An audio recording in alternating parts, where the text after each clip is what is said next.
Public prosecutor ఎవరైతే ప్రభుత్వం తరపున వాదించేటటువంటి లాయరే తేడా చేశారంటూ ఇప్పుడు హైకోర్టు సీరియస్ అయినటువంటి ఉదంతం, ఏకంగా ఏసీబీ విచారణకి ఆదేశించినటువంటి ఉదంతం సంచలనం సృష్టిస్తోంది. కోట్లు విలువ చేసే కాకినాడ మున్సిపల్ కార్పొరేషన్ భూమిని కొట్టేసేందుకు కుట్ర జరిగిందన్న అనుమానంతో ఆంధ్రప్రదేశ్ హైకోర్టు సంచలన ఆదేశాలు జారీ చేసింది. హైకోర్టులో ప్రభుత్వ ప్రత్యేక న్యాయవాది సింగమనేని ప్రణతి, ఆమె భర్త న్యాయవాది మేకా రాహుల్ చౌదరి, అలాగే కాకినాడ మున్సిపల్ కార్పొరేషన్ అధికారుల పాత్ర మీద అనుమానాలు వ్యక్తం చేసింది. కోర్టును తప్పుదోవ పట్టించి 15 కోట్ల ప్రభుత్వ ఆస్తిని ప్రైవేట్ వ్యక్తులకు అప్పగించే ప్రయత్నం జరిగి ఉండొచ్చని ఇందుకు సంబంధించిన ఒక రివ్యూ పిటిషన్ విచారణ సందర్భంగా అభిప్రాయపడి, దీంతో వ్యవహారానికి సంబంధించి ఏడాది జనవరి 8వ తేదీన ఇచ్చిన ఉత్తర్వును రద్దు చేసి రివ్యూ పిటిషన్ అనుమతించింది.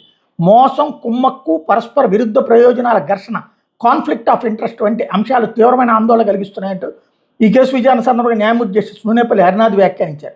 నేపథ్యంలో ఈ మొత్తం వ్యవహారం మీద అవినీతి నిరోధక శాఖ విచారణ జరపాలని ఆదేశించారు. ఐజీ స్థాయి కంటే తక్కువ కాని అధికారి విచారణ చేపట్టాలని నిర్దేశించారు. 12 వారాల్లో నివేదిక సమర్పించాలని ఏసీబీ డీజీని ఆదేశించారు. తూర్పుగోదావరి జిల్లా కాకినాడ అర్బన్ మండలం రమణయ్యపేట సర్వే నెంబర్ 127/4లో తమకు చెందిన స్థలాల్లో కాకినాడ మున్సిపల్ కార్పొరేషన్ ప్రహరీ నిర్మిస్తోందని, ఈ విషయంలో జోక్యం చేసుకోవాలని కోరుతూ గోదావరి గుంటకు చెందిన గుబ్బల సత్యనారాయణమూర్తి, మరొక 2013లో ఇదే అభ్యర్థనతో వాసంశెట్టి అప్పారావు, మరో ముగ్గురు 2015లో హైకోర్టులో వేరువేరుగా పిటిషన్లు దాఖలు చేశారు. వ్యాజ్యాల్లో కాకినాడ మున్సిపల్ కార్పొరేషన్ అధికారులు 2015లో కౌంటర్లు దాఖలు చేశారు.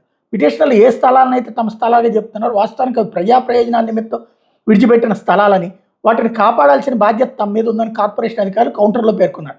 ఇదిలోనగా కాకినాడ జయేంద్ర నగర్ నివాసితుల సంక్షేమ సంఘం ఈ వ్యాజ్యాల్లో ప్రతివాదిగా చేరింది. పిటిషనర్లు తమవిగా చెప్తున్న స్థలాలు వారివి కావని, అవి ప్రజా ప్రయోజనార్థం మున్సిపల్ కార్పొరేషన్కి తమ సంఘం బహుమతిగా ఇవ్వడం జరిగిందని హైకోర్టుకి నివేదించింది. ఏడాది జనవరిలో ఈ వ్యాజ్యాలు మరోసారి విచారణకు వచ్చింది. పిటిషనర్లు చెబుతున్న స్థలాలు తమవేనంటూ 2015లో దాఖలు చేసిన కౌంటర్కి భిన్నంగా కాకినాడ మున్సిపల్ కార్పొరేషన్ జనవరి 6న మరో కౌంటర్ దాఖలు చేసింది. పిటిషనర్లు తమవిగా చెబుతున్న స్థలాల విషయంలో తాము జోక్యం చేసుకోబోమని కోర్టుకు చెప్పింది. అదే రీతిలో ఆ స్థలాల మీద తాము ఎలాంటి హక్కు కోరడం లేదంటూ జయేంద్ర నగర్ నివాసితుల సంక్షేమ సంఘం తరపు న్యాయవాది సైతం హైకోర్టుకు నివేదించారు. మున్సిపల్ కార్పొరేషన్ తాజా కౌంటర్ను పరిగణలోకి తీసుకుని ఈ వ్యాజ్యాలను పరిష్కరించాలని సంఘం న్యాయవాది కోరారు. దీంతో ఇరుపక్షాల అంగీకారంతో హైకోర్టు సింగిల్ జడ్జి ఈ 2 వ్యాజ్యాలను పరిష్కరించారు. పిటిషనర్ల స్థలాల విషయంలో జోక్యం చేసుకోవద్దని కార్పొరేషన్ అధికారులను ఆదేశిస్తూ 2026 జనవరిలో ఉత్తర్వులు ఇచ్చారు. ఈ ఉత్తర్వులు సవాల్ చేస్తూ జయేంద్ర నగర్ నివాసిత సంక్షేమ సంఘం ధర్మాసనం ముందు అప్పీలు దాఖలు చేసింది. వీటి మీద విచారణ జరిపిన ధర్మాసనం సింగిల్ జడ్జి ముందు పునఃసమీక్ష పిటిషన్ దాఖలు చేసుకోవాలని సంఘానికి సూచించింది. దీంతో జనవరి 8న ఇచ్చిన ఉత్తర్వులు రివ్యూ చేయాలంటూ జయేంద్ర నగర్ నివాసిత సంక్షేమ సంఘం పిటిషన్ దాఖలు చేసింది. జయేంద్ర నగర్ నివాసితుల సంక్షేమ సంఘం తరపు న్యాయవాది చల్లా వెంకట వాదనలు వినిపిస్తూ పిటిషనర్లు, ప్రభుత్వము, మున్సిపల్ కార్పొరేషన్ అధికారులు తమ న్యాయవాది కుమ్మక్కై ఆస్తిని కాజేయడానికి ప్లాన్ వేసి కోర్టును తప్పుదో పట్టించారని విన్నవించారు. దీంట్లో హైకోర్టు కనిపెట్టిన అంశాలు ఏంటంటే, ప్రణతి గతంలో పిటిషనర్ల తరపు న్యాయవాదిగా వివరించి ఆ తర్వాత ప్రభుత్వ ప్రత్యేక న్యాయవాదిగా బాధ్యతలు చేపట్టారు. ఆమె స్థానంలో ఆమె భర్త రాహుల్ చౌదరి అదే పిటిషనర్ తరపున వకాలత్ దాఖలు చేశారు. 2015లో భూమి తమదేనని చెప్పిన మున్సిపల్ కార్పొరేషను 2026లో ఆ భూమి మీద హక్కు కోరబోమని విరుద్ధ అఫిడవిట్ దాఖలు చేసింది.